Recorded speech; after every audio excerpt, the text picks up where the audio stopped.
Hello hi good morning. ಎಲ್ಲರೂ ಹೇಗಿದ್ದೀರಾ? I hope ಎಲ್ಲರೂ ಚೆನ್ನಾಗಿದ್ದೀರಾ ಅಂತ ಭಾವಿಸ್ತೀನಿ.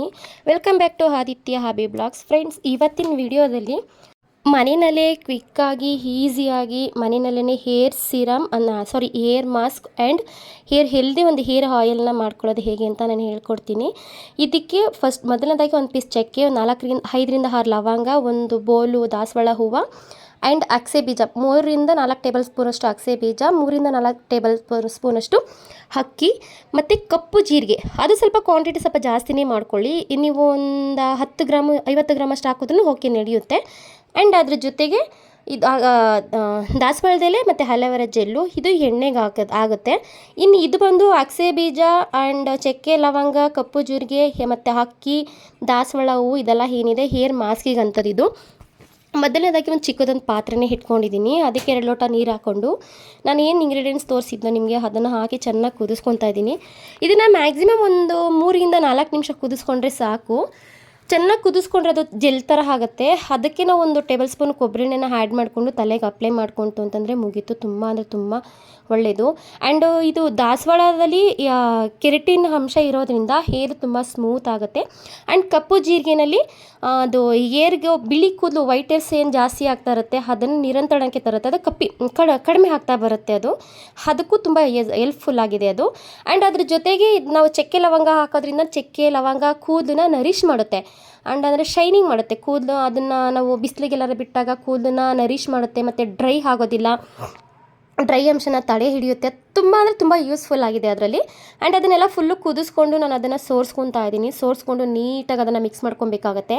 ಆ್ಯಂಡ್ ಅದು ಎಷ್ಟು ಮಿಕ್ಸ್ ಮಾಡ್ಕೊತೀರೋ ಅಷ್ಟು ಚೆನ್ನಾಗಿ ಬರುತ್ತೆ ಅದು. ಆ್ಯಂಡ್ ಅದು ನೀವೇ ನೋಡ್ತಾ ಇದ್ದೀರಾ, ಅದು ಹೆಂಗೆ ಒಂಥರ ಜೆಲ್ ಥರ ಆಗಿದೆ, ಅಲೋವೆರಾ ಜೆಲ್ ಥರನೇ.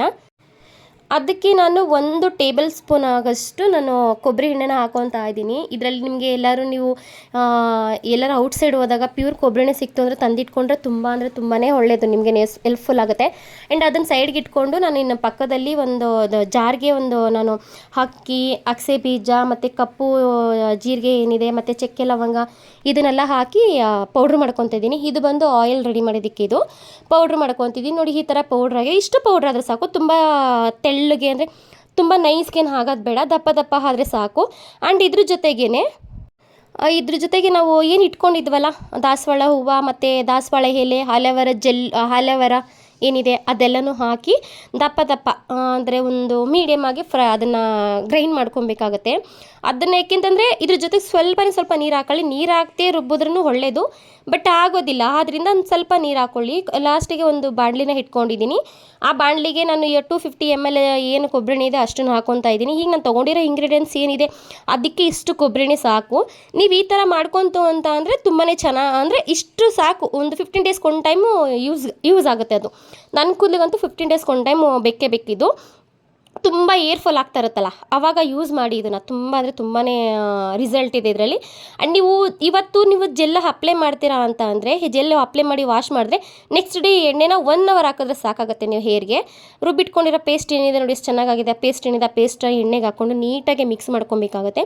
ನೀಟಾಗಿ ಮಿಕ್ಸ್ ಮಾಡಿಕೊಂಡ್ರೆ ಅದು ನೀಟಾಗಿ ಮಿಕ್ಸ್ ಮಾಡಿ ಲೋ ಫ್ಲೇಮಲ್ಲಿ ಒಂದು 10 ನಿಮಿಷ ಕುದಿಸ್ಬೇಕು. ಐ ಫ್ಲೇಮಲ್ಲಿ ಒಂದು 5 ನಿಮಿಷ ಕುದಿಸಿ, ಆಮೇಲೆ ಇನ್ನು 5 ನಿಮಿಷ ಲೋ ಫ್ಲೇಮಲ್ಲಿ ಕುದಿಸಿ. ತುಂಬ ಅಂದರೆ ತುಂಬ ಚೆನ್ನಾಗಿ ಬರುತ್ತೆ. ತುಂಬ ಸೀಸಕ್ಕೆ ಹೋಗಬೇಡಿ. ತುಂಬ ಸೀಸ್ಬಿಟ್ರೆ ಏನಾಗುತ್ತೆ, ಸ್ಮೆಲ್ ಬಂದುಬಿಡುತ್ತೆ. ಕೆಲವ್ರಿಗೆ ಏನಾಗುತ್ತೆ, ಇದು ಇಷ್ಟ ಆಗಲ್ಲ, ಯಾನಿಗೇನೆಲ್ಲ ಇಷ್ಟ ಅಲ್ಲ ಅಂಥವ್ರು ಇದನ್ನು ಮಾಡ್ಕೋಬೋದು. ಮತ್ತು ಅದಕ್ಕೆ ಒಂದು ಇಡಿಗಿಂತ ಸ್ವಲ್ಪ ಕರಿಬೇವು ಆ್ಯಂಡ್ ಬೇವಿನೆಲೆ ಹಾಕ್ಕೊಂಡಿದ್ದೀನಿ. ಬೇವಿನೆಲೆ ಏನಕ್ಕೆ ಹಾಕ್ಕೊಂಡಿರೋದು ಅಂತಂದರೆ ಸ್ಕ್ಯಾಲ್ಪ್ ಇಚ್ಚಿಂಗ್ ಆಗಿರ್ಬೋದು ಮತ್ತು ಒಂದು ಡ್ಯಾಂಡ್ರಫ್ ಆಗಿರ್ಬೋದು, ಇದೆಲ್ಲ ಹೋಗುತ್ತೆ. ಆದ್ದರಿಂದ ಅದನ್ನು ಹಾಕ್ಕೊಂಡಿದ್ದೀನಿ. ಅದ್ರ ಜೊತೆಗೆ ಲಾಸ್ಟಲ್ಲಿ ಮೆಂತ್ಯನ ಹಾಕ್ಕೊಂಡಿರೋ ಅಂಥದ್ದು. ಯಾಕೆಂದರೆ ಇದು 3ನ್ನ ನಾನು ಅದ್ರಲ್ಲಿ ವೀಡಿಯೋದಲ್ಲಿ ತೋರ್ಸೋಕ್ಕಾಗಲಿಲ್ಲ. ಸೊ ಇಲ್ಲಿ ಹಾಕುವಾಗ ನಾನು ತೋರಿಸ್ತಾ ಇದ್ದೀನಿ. ಇದು ಚೆನ್ನಾಗಿ ಬೇಯಿಸ್ಕೊಬೇಕಾಗುತ್ತೆ. ಬೇಯಿಸ್ಕೊಂಡು ಎತ್ತಿಕೊಂಡ್ರೆ ತುಂಬ ಅಂದರೆ ತುಂಬ ಯೂಸ್ಫುಲ್ಲು. ಕೆಲವರು ಈರುಳ್ಳಿನೂ ಹಾಕ್ತಾರೆ, ಬೆಳ್ಳುಳ್ಳಿನೂ ಹಾಕ್ತಾರೆ, ಶುಂಠಿನೂ ಹಾಕ್ತಾರೆ. ಅದೇನಾಗುತ್ತೆ, ಬೆಂದಾಗ ಏನಾಗುತ್ತೆ, ಸ್ಮೆಲ್ ಬರುತ್ತೆ. ಕೆಲವ್ರಿಗೆ ಅದು ಸ್ಮೆಲ್ ಆಗಲ್ಲ, ಇರಿಟೇಷನ್ ಆಗುತ್ತೆ. ಎಣ್ಣೆ ಒಂಥರ, ಆಯಿಲ್ ಒಂಥರ ಸ್ಮೆಲ್ ಬರುತ್ತೆ, ಒಂಥರ ತಿಕ್ನೆಸ್ ಜಾಸ್ತಿ ಆಗೋಗ್ಬಿಡುತ್ತೆ. ನೀವು ಈ ಥರ ಮಾಡಿ ಹಾಕೋದ್ರಿಂದ ತಿಕ್ನೆಸ್ ಜಾಸ್ತಿ ಏನೂ ಆಗಲ್ಲ, ತುಂಬ ಸ್ಮೂತಾಗಿರುತ್ತೆ. ಏರ್ ವಾಶ್ ಮಾಡುವಾಗಲೂ ಅಷ್ಟೇ ಬೇಗ ಹೋಗುತ್ತೆ. ಇದಕ್ಕೆ ನಿಮಗೆ ಬೇಕು ಅಂತಂದರೆ ಹರಳೆಣ್ಣೆ ಕ್ಯಾಸ್ಟ್ರಾಲ್ ಆಯಿಲ್ ಅಂತ ಹೇಳ್ತಾರೆ. ಆ ಹರಳೆಣ್ಣೆನ ಮಿಕ್ಸ್ ಮಾಡಿ ಹಚ್ಕೊಳ್ಳೋ ಟೈಮಲ್ಲಿ ಒಂದು ಬೌಲ್ಗೆ ಇದು 2 ಸ್ಪೂನ್ ಹಾಕಿದ್ರೆ ಅದೊಂದು 1/4 ಸ್ಪೂನಷ್ಟು ಹಾಕಿ ಮಿಕ್ಸ್ ಮಾಡಿ ಹಚ್ಕೊಬೋದು. ಹಚ್ಕೊಂತು ಅಂತ ಅಂದರೆ ಆ ಥರನೂ ಮಾಡಿಕೊಂಡ್ರು ಯೂಸ್ ಒಳ್ಳೆಯದು. ಅಂದರೆ ನನಗೆ ಶೀತ ಇರೋದ್ರಿಂದ ಶೀತ ಬೇಗ ಆಗುತ್ತೆ ನನಗೆ, ಆದ್ದರಿಂದ ನಾನು ಇದರಲ್ಲಿ ಹರಳೆಣ್ಣೆನ ಯೂಸ್ ಮಾಡಿಲ್ಲ. ಸೊ ತುಂಬ ಅಂದರೆ ತುಂಬ ಚೆನ್ನಾಗಿರುತ್ತೆ ನೋಡಿ. ಕೊನೆಗೆ ಫೈನಲಿ ಈ ಥರ ಆಗಿದೆ. ಇಷ್ಟು ಬೆಂದರೆ ಸಾಕು. ಇಷ್ಟು ಬೆಂದಮೇಲೆ ಇದನ್ನು ಸೋರಿಸ್ಕೊಂಬಿಡಿ. ಇದನ್ನು ನೀಟಾಗಿ ಸೋರಿಸ್ಕೊಂತು ಅಂತಂದರೆ ಮುಗ್ದೋಗುತ್ತೆ. ಆಯಿಲ್ ರೆಡಿಯಾಗಿರುತ್ತೆ. ಇದು ಸೋರಿಸ್ಕೊಂಡು ಇದ್ರದ್ದು ವೇಸ್ಟ್ ಏನಿರುತ್ತೆ ಅದು ಗಷ್ಟ ಅಂತ ಹೇಳ್ತೀವಿ ನಾವು, ಕೆಲವರು ಮಡ್ಡಿ ಅಂತ ಅಂತಾರೆ. ಅದನ್ನು ಕೂಡ ಅದರಲ್ಲೂ ಎಣ್ಣೆ ಇರುತ್ತೆ. ಅದನ್ನು ನೀವು ಯಾವುದಾರೊಂದು ಜಾಲರಿ ಥರ ಬರುತ್ತೆ, ಒಂದು ಜ್ಯೂಸ್ದು ಸೋಸೋದು ಆ ಥರ ಬರುತ್ತೆ, ಅದರಲ್ಲಿ ನೀವು ಅದನ್ನು ಹಾಕಿ ಬಿಸಿಲು ಸೋರಿಸಿಟ್ಬಿಟ್ರೆ ಅದರಲ್ಲೂ ಒಂದು 50 ml ಅಷ್ಟು ಎಣ್ಣೆ ಸಿಗುತ್ತೆ ಅದರಲ್ಲಿ. ನೋಡಿ ಎಷ್ಟು ಚೆನ್ನಾಗಾಗಿದೆ, ಅಷ್ಟು ಚೆನ್ನಾಗಾಗಿದೆ. ನೀವು ಒಂದ್ಸಲ ಮನೇಲಿ ಟ್ರೈ ಮಾಡಿ ಹೇಗಿತ್ತು ಅಂತ ಕಮೆಂಟ್ ಬಾಕ್ಸಲ್ಲಿ ಬಂದು ತಿಳಿಸಿ.